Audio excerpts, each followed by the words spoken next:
સરદાર સરોવર ડેમમાંથી નર્મદા નદીમાં છોડતા પાણીની જાવકમાં ઘટાડો થતાં કાંઠા કિનારાના રહેવાસીઓ માટે રાહતના સમાચાર। નર્મદા ડેમમાં પાણીની આવક વધતા સપાટીમાં થયો છે વધારો। ગતરોજ અંદાજિત 3,45,000 ક્યુસેક પાણી નર્મદા નદીમાં છોડાયું। ડભોઈ તાલુકાના ચાનોદ, કરનાળી, નંદેરિયા, ભીમપુરા સહિતના ગામોને કર્યા છે એલર્ટ। ચાનોદના મલ્હારરાવ ઘાટ 108 પગથિયા પૈકી 72 પગથિયા પાણીમાં થયા છે ગરકાવ। ચાનોદ ખાતે પસાર થતી નર્મદા નદી રિઝર્વમાં બીજી વાર બે કાંઠે વહેતી થઈ। નદીમાં પ્રવાહ ભયજનક સપાટીથી ઘણો દૂર। નર્મદા નદીમાં પાણીનો વધતો પ્રવાહ ગત રાત્રિથી સ્થિર જોવા મળ્યો। તીર્થક્ષેત્ર ચાનોદ ખાતે વિધિ વિધાન અને નર્મદા સ્નાન માટે આવતા શ્રદ્ધાળુઓ નદી કિનારાનો આહલાદ નજારો જોઈ ખુશ।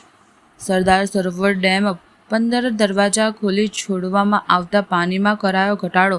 ડેમમાં પાણીની આવક ઘટના પાણીની જાવક ઘટાડી 15 જેટલી 5 દરવાજા બંધ કર્યા। હાલ ચાનોદ ખાતે નર્મદા નદીની જળરાશિ સ્થિર સ્થિતિમાં હોય પથવારવાસીઓને રાહત અનુભવી છે। હાલમાં શું પરિસ્થિતિ છે? ગઈકાલથી એવા સમાચાર હતા એમાં નર્મદાજીની અંદર સરદાર સરોવર ડેમમાંથી 4 લાખ ઉપરાંતનું પાણી 15 ગેટ ખોલીને 1.85 મીટર ખુલ્લા રાખીને નર્મદાજીમાં છોડવામાં આવ્યું હતું।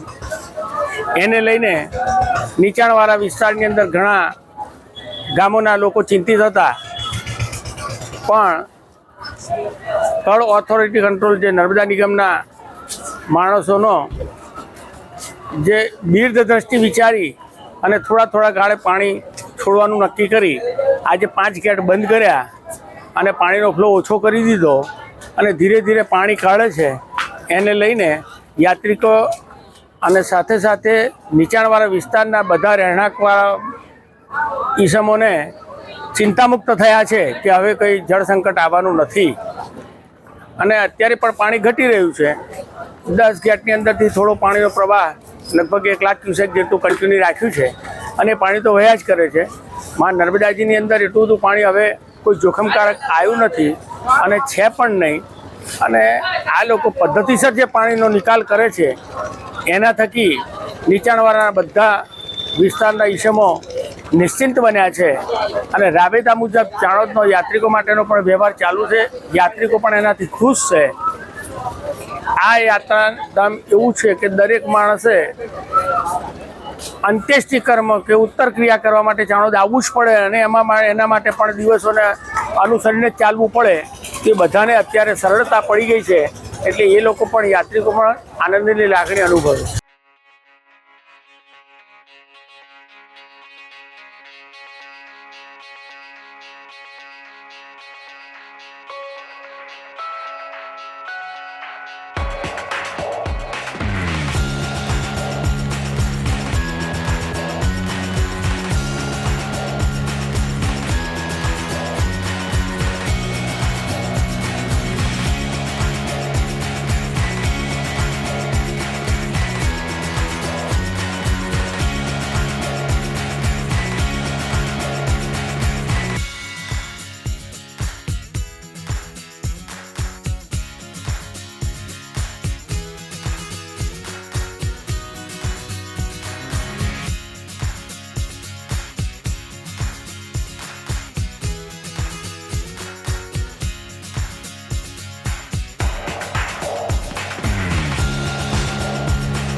Thank you.